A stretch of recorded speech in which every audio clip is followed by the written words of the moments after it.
Bonjour à tous et bienvenue dans cette nouvelle vidéo, la première de 2023. On est déjà fin janvier mais j'ai pas encore eu le temps de vous faire un top de mes lectures 2022, donc mieux vaut tard que jamais. Aujourd'hui j'avais donc envie de vous présenter mes meilleures lectures de l'année 2022. Avant toute chose, cette vidéo est sponsorisée à nouveau par la marque de bijoux Ana Luisa et je suis trop contente de pouvoir collaborer avec eux à nouveau. Alors moi je trouve que ce sont des bijoux qui sont de super bonne qualité à un prix hyper abordable. Enfin là ça fait un moment que je les porte ceux-là parce que je les ai reçus déjà il y a quelques temps et je les porte tous les jours et ça bouge pas. Ça permet d'en avoir plusieurs et ça je trouve ça assez chouette parce que moi j'aime bien avoir du choix et j'ai pas envie de mettre tous les jours la même paire de boucles d'oreilles ou tous les jours le même collier. Donc plus j'ai de choix et plus je suis contente. Ana Luisa c'est aussi une marque qui essaye d'être responsable. Par exemple les métaux que vous trouvez pour les bijoux c'est la plupart du temps des métaux recyclés. Ils essaient d'avoir une bonne traçabilité.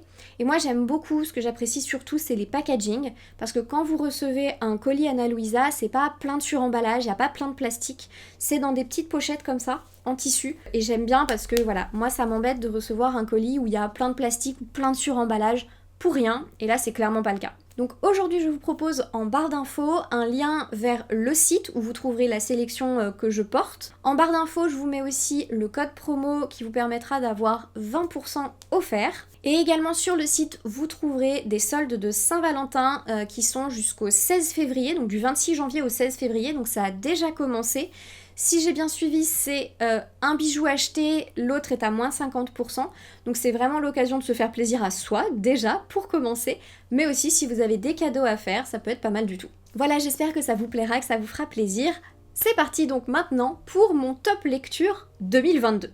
Et le premier livre que je vais vous présenter, il est parfaitement dans la continuité de 2021, parce que c'était une série de mangas que j'ai découvert en 2021, mais que j'ai continué en 2022 et j'en suis toujours aussi fan. C'est Les Carnets de l'apothicaire de Itsuki Nanao et Neko Kurage, où on suit le personnage de Mao Mao, une jeune adolescente qui se retrouve à la cour impériale et qui commence comme servante, mais qui va rapidement monter les échelons grâce à son intelligence. Alors je pense que si j'aime autant ce manga, c'est déjà grâce au personnage de Mao Mao. Vraiment, je la trouve hyper attachante. Et en fait, j'adore ce personnage parce que je trouve qu'elle se comporte toujours de manière logique et cohérente. Je pense que dans la plupart des romans ou des mangas ou même des bandes dessinées que je peux lire, il y a beaucoup de personnages qui m'agacent parce que il ou elle se comporte, d'une manière que je comprends pas toujours. Ou alors je me dis, mais faire ça, on voit bien qu'il va y avoir un problème derrière. Et Mao Mao, je trouve qu'elle a un comportement extrêmement cohérent, logique, intelligent, et elle fait tout sans se défaire de ses valeurs, en restant bienveillante, en restant une personne gentille, mais surtout, elle a une lucidité sur le monde qui l'entoure que je trouve hyper rassurant et hyper agréable, c'est-à-dire qu'elle se fait rarement avoir quand même. Mao Mao. En tout cas, pour l'instant, j'ai lu les 4 premiers et elle se fait pas avoir. Mao Mao, elle est pas bête. Elle voit très bien où les choses peuvent aller. Elle a une intelligence de ce genre de choses qui fait que tout ce qu'elle fait, tout ce qu'elle dit et tout ce qu'elle se retient de dire aussi parfois, bah c'est plaisant pour le lecteur parce que on se dit pas mais qu'est-ce qu'elle fait en fait ? Mais pourquoi elle a fait ça ? C'est stupide. Ou alors mais elle est bête, elle se fait avoir. Non. De A à Z, elle est à fond dans son truc, elle est prudente, intelligente, lucide, et c'est hyper agréable de voir un personnage comme ça, je trouve. Donc clairement, j'aime ce manga principalement pour la personnalité de Mao Mao, mais j'aime aussi tous les autres personnages qui, eux, justement, ont plus tendance à être un peu incohérents, ou en tout cas à se faire un petit peu avoir. Et je trouve que les autres personnages et la manière dont Mao Mao interagit avec eux, c'est hyper intéressant. Moi j'adore tout ce qui est intrigue de cour, etc. Donc la cour impériale, évidemment, on n'a que ça, et j'adore ce genre de truc, donc pour moi ça marche super bien. En plus, les dessins sont hyper jolis. Je trouve que c'est des beaux dessins parce que c'est très lisible, les actions sont lisibles, tout est très clair, les expressions de visage aussi sont faciles à bien comprendre, à bien percevoir. Parce qu'il y a certains mangas des fois où je trouve que l'action est pas hyper lisible, là totalement, c'est hyper clair, et j'adore ça, et en plus c'est hyper joli. Du coup, je trouve que c'est un manga qui, de manière générale, est une lecture confortable, que ce soit visuellement ou par l'histoire, par les personnages, parce que vraiment, tout est agréable à lire, tout est plaisant, il n'y a rien qui m'agace, qui m'énerve. Donc je trouve que c'est vraiment une lecture hyper doudou. Et pourtant, il se passe pas mal de choses, hein. Il y a des aventures, il y a des intrigues, il se passe des choses, il y a des dangers. Mais je trouve que c'est assez doux, assez agréable à lire, vraiment très plaisant.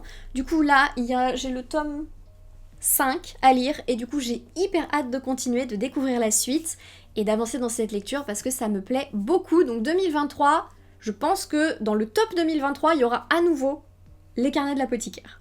Ensuite, le deuxième livre que j'ai adoré lire en 2022, c'est Anne de Green Gables de Lucy Maud Montgomery.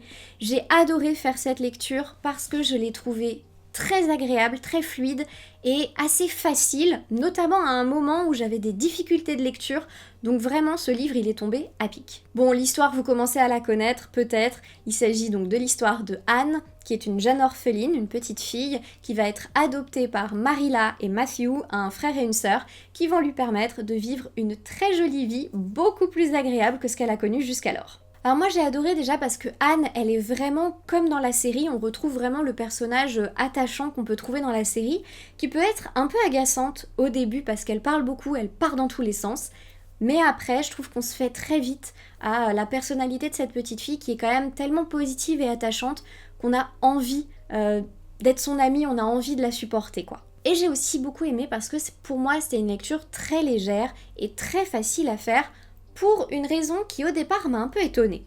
En fait, j'ai trouvé que dans ce roman, tout va très vite. L'action va très vite et finalement, on survole un peu les choses. Il n'y a pas grand-chose qui est très détaillé. Les actions, les événements sont assez peu détaillés et au départ, ça m'a un peu perturbée, mais finalement, je trouvais ça très agréable parce que c'est une autre manière de vivre l'action. Quand il y a un événement qui se produit, on a assez peu de détails sur ce qui s'est passé et réellement, on n'a pas vraiment un déroulé très précis de ce qui s'est passé, mais on va tout vivre et tout percevoir au travers des perceptions et des émotions de Anne, de la manière dont elle a vécu les choses. Et j'ai trouvé que c'était hyper intelligent de faire ça, parce que du coup, on n'a pas l'impression de rater quelque chose de l'action, et pourtant c'est allé hyper vite.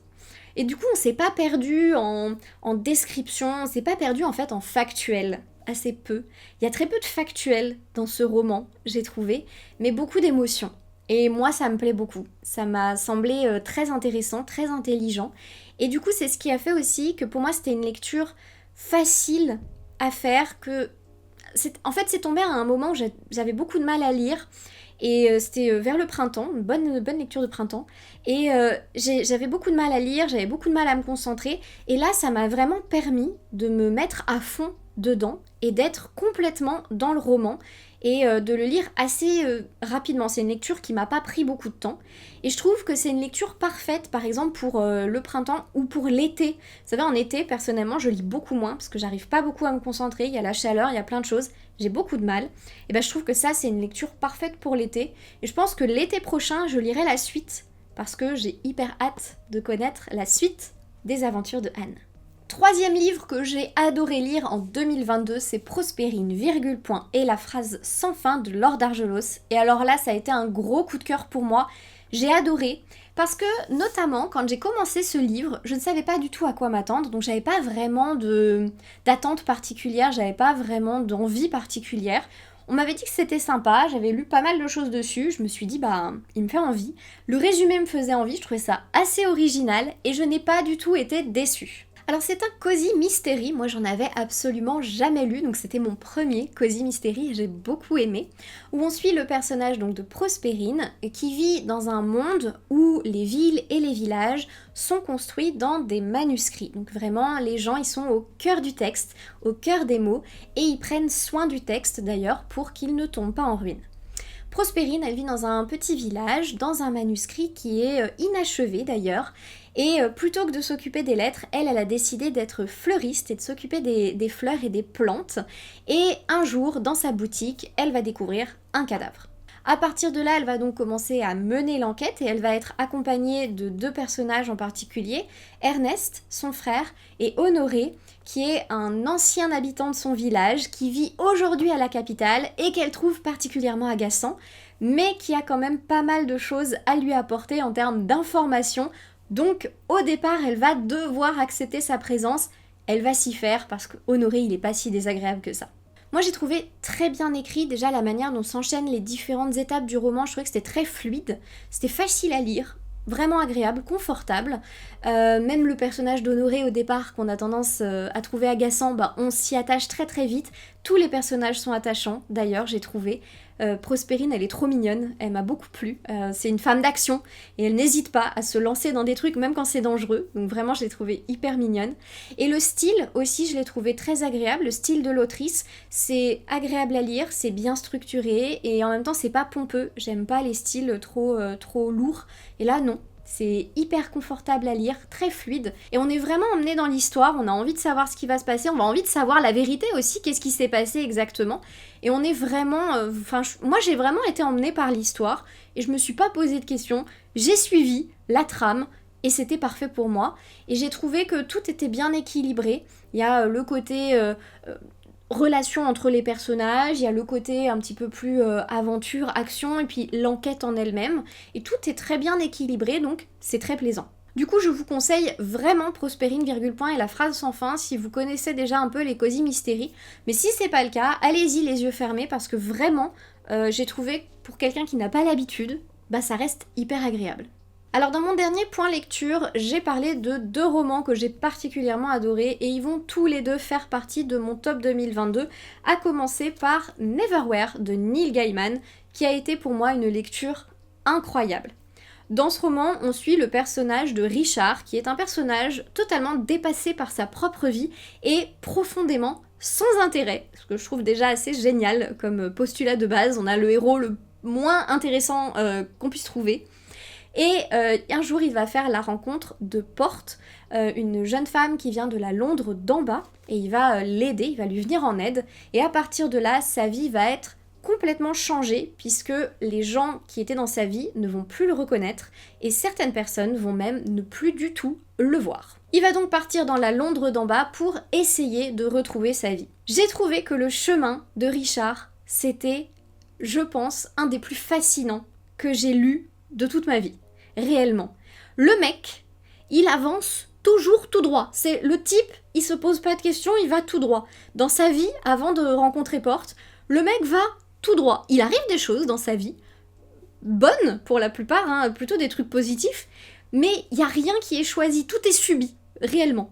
Et à partir du moment où il va être dans la Londres d'en bas, bah, c'est la même chose. Il va commencer par avancer tout droit, il va se passer tout un tas de choses, jusqu'au moment où il va être mis face à lui-même, et sa manière de se percevoir et de percevoir les choses vont beaucoup changer. Donc j'ai trouvé que c'était vraiment une quête, c'était vraiment un voyage vraiment intéressant que celui de Richard, parce que ça pourrait être le voyage de n'importe qui, et je trouve ça génial. En plus de ça, la Londres d'en bas, elle est incroyable, il y a des descriptions complètement ouf, le lieu, on y est vraiment, enfin l'univers est vraiment particulier, hyper... immersif, et j'avais envie d'y rester, même si ça fait un peu peur. Il y a une ambiance particulière et j'avais envie de rester dans cet univers parce que vraiment on s'y attache énormément et il est tellement fascinant, il y a tellement de choses incroyables qui s'y passent. C'est un petit côté Alice au pays des merveilles, hein. On a envie d'en savoir plus sur cet endroit et je trouve que ça marche super bien. Donc vous l'aurez compris, j'ai réellement adoré Neverwhere, mais en même temps, est-ce que je n'ai pas adoré une fois un roman de Neil Gaiman ? Non. Ça m'est jamais arrivé. Voilà. L'autre roman dont je vous avais parlé récemment dans mon point lecture et que j'ai adoré cette année, c'est Analogue virtuel de Lavanya Lakshminarayan, qui est vraiment ma grosse surprise de l'année 2022. Vraiment. J'ai adoré ce roman. Je m'attendais à rien de spécial. La maison d'édition m'avait contacté pour m'envoyer un service presse. Le postulat de base m'intéressait, hein, le résumé était pas mal du tout, donc je me dis bah pourquoi pas, ça a l'air sympa. Et ben qu'est-ce que j'ai bien fait ? J'ai adoré cette lecture, vraiment. Énorme surprise. Dans ce roman, on est dans la ville d'Apex City, qui est l'ancienne Bangalore, et la ville, elle est coupée en deux. D'un côté, il y a les plus pauvres qui n'ont aucun accès à la technologie, qui vivent dans des toutes petites maisons. C'est vraiment la misère la plus totale pour eux. Et de l'autre côté, les plus riches, qui eux sont prisonniers d'une technologie omniprésente et qui doivent être sans arrêt dans l'attention qu'ils portent à leur statut social qui ne doit jamais redescendre, au risque de se retrouver du côté des plus pauvres. Chaque chapitre du livre est l'histoire racontée d'un point de vue différent. En fait, chaque chapitre, c'est un nouveau personnage, soit qui prend lui-même la parole, soit que l'on suit à la troisième personne, qu'il soit du côté des plus riches qui bénéficient de la technologie ou des plus pauvres qui en sont privés. Et on va construire toute l'histoire d'un point de vue collectif, et ça permet vraiment d'avoir un large panel d'avis, un large panel de points de vue qui permet de comprendre vraiment les enjeux, les tenants et les aboutissants de cette société et de se rendre compte au final qu'elle ne bénéficie à absolument personne. C'est intéressant parce que ça montre que l'histoire elle est construite d'un point de vue collectif, que ce n'est pas une seule personne qui construit l'histoire, mais bien toutes les personnes qui vivent là, même les plus insignifiantes, et chaque personne va faire des actions pour lui-même ou pour les autres qui va avoir des répercussions par la suite. Tout ce que les personnages vont faire, ça aura des répercussions petit à petit sur cette société. Donc vraiment c'était une lecture que j'ai adorée, qui m'a énormément plu, et je trouve qu'elle n'est pas assez mise en avant, et c'est dommage, je la vois pas assez passer sur les réseaux sociaux, et c'est vraiment dommage, parce que c'est une véritable pépite. Donc vraiment, si vous avez envie de découvrir Analogue virtuel, allez-y, c'est génial. Et enfin, le dernier roman qui vient dans mon top 2022, c'est un roman dont je n'ai pas encore parlé, et alors vous allez être hyper surpris, hein. Il s'agit de La princesse sans visage de Ariel Holst. J'ai un petit peu envie de dire, c'est comme Terry Pratchett. Est-ce que si je vous dis que j'ai adoré un roman d'Ariel Holst, vous êtes surpris? Non, c'est normal. À chaque fois, je les adore, donc comme d'habitude, j'ai pas été déçue. L'univers dans lequel on évolue s'appelle les royaumes immobiles, et chaque royaume est régi par un monarque, et chacun représente une saison. Nous, on va suivre le personnage de Ivy, qui est une jeune fille de 18 ans, qui est aussi une belle à mourir, c'est-à-dire qu'elle doit tout le temps porter un masque pour cacher son visage, sinon les gens qui voient son visage deviennent fous, se tuent ou tuent les autres, enfin c'est vraiment une catastrophe. Donc elle doit tout le temps cacher son visage, et elle va être amenée à participer au sacre des saisons, puisqu'il y a un des royaumes, celui de l'automne, qui est sans monarque, et il faut lui trouver une nouvelle reine. Elle va donc se retrouver au cœur de machinations, de tout un tas d'intrigues de cour. Ça marche très bien, on les retrouve, les intrigues de cour, j'adore ça, ça me convient. Et elle va essayer de survivre aux différentes épreuves qui ne sont pas toutes très simples. Alors déjà, j'ai adoré l'univers, je l'ai trouvé très travaillé, très bien fait. À chaque fois, j'adore les univers d'Ariel Holst, je les trouve toujours très bien faits. Il y a pas mal de références à Shakespeare que j'ai trouvé très jolies dans cet univers-là, enfin ça collait plutôt bien. Et j'ai adoré l'héroïne en particulier, alors j'ai aimé tous les personnages, ils sont tous très intéressants, mais j'ai surtout adoré l'héroïne parce que c'est un personnage, alors au début elle est un peu paumée, ce qui est normal puisqu'elle a été abandonnée pendant très très longtemps, mais petit à petit elle commence à s'habituer à cette nouvelle vie qu'elle doit mener, mais c'est sans jamais se départir de sa gentillesse et de sa bienveillance. C'est un personnage, elle est gentille. Clairement, Ivy, c'est une personne gentille, et tout au long du roman, vu tout ce qu'elle subit, elle pourrait vouloir se venger, elle pourrait commencer à devenir comme les autres, à vouloir faire des intrigues, à vouloir être méchante, etc. Et jamais. Et moi j'ai beaucoup aimé cette jeune femme qui reste fidèle à ses valeurs, qui reste fidèle à ce qu'elle veut, à ce qu'elle pense, et qui du coup reste attentive à ne pas faire du mal aux autres. Et des fois ça va lui servir, des fois pas du tout, mais quand même, il y a quelque chose qui reste constant chez elle, et j'ai trouvé ça génial. En plus de ça, la plume de l'auteur, comme d'habitude, j'adore. Il y a vraiment quelque chose de très très bien construit, de très bien structuré dans sa plume, qui reste quand même fluide et agréable. La plume d'Ariel Holst, c'est jamais un style pompeux, lourd ou quoi que ce soit, et moi j'aime beaucoup. C'est simple mais efficace, c'est bien fait, et j'aime beaucoup, c'est élégant du coup. Et il y a toujours aussi un petit peu cet humour, un petit peu quelque chose qui ressemble un peu toujours à Terry Pratchett, et je pense que c'est pour ça que j'aime autant, même si là c'est peut-être un tout petit peu moins que dans Les Sœurs Carmine par exemple, parce que là c'est peut-être une ambiance un peu plus sombre, mais ça m'a toujours autant plu. J'ai hâte de lire la suite, c'est une duologie, donc là il y a le deuxième tome qui est sorti le 19 janvier, je ne sais pas quand est-ce que j'irai l'acheter, mais assez rapidement je pense, et j'ai vraiment hâte de découvrir la suite parce qu'on termine sur du lourd quand même, hein. Préparez-vous, voilà, je vous le dis. Voilà, cette vidéo touche déjà à sa fin, j'espère que ça vous aura plu. N'hésitez surtout pas à aller donc dans la barre d'infos pour aller sur le lien pour le site de Ana Luisa. Et donc vous avez le code promo aussi qui est directement noté dans la barre d'infos pour avoir 20% offert. Donc n'hésitez surtout pas à aller jeter un œil. Et en attendant une prochaine vidéo, je vous souhaite de très belles lectures et je vous dis à très bientôt.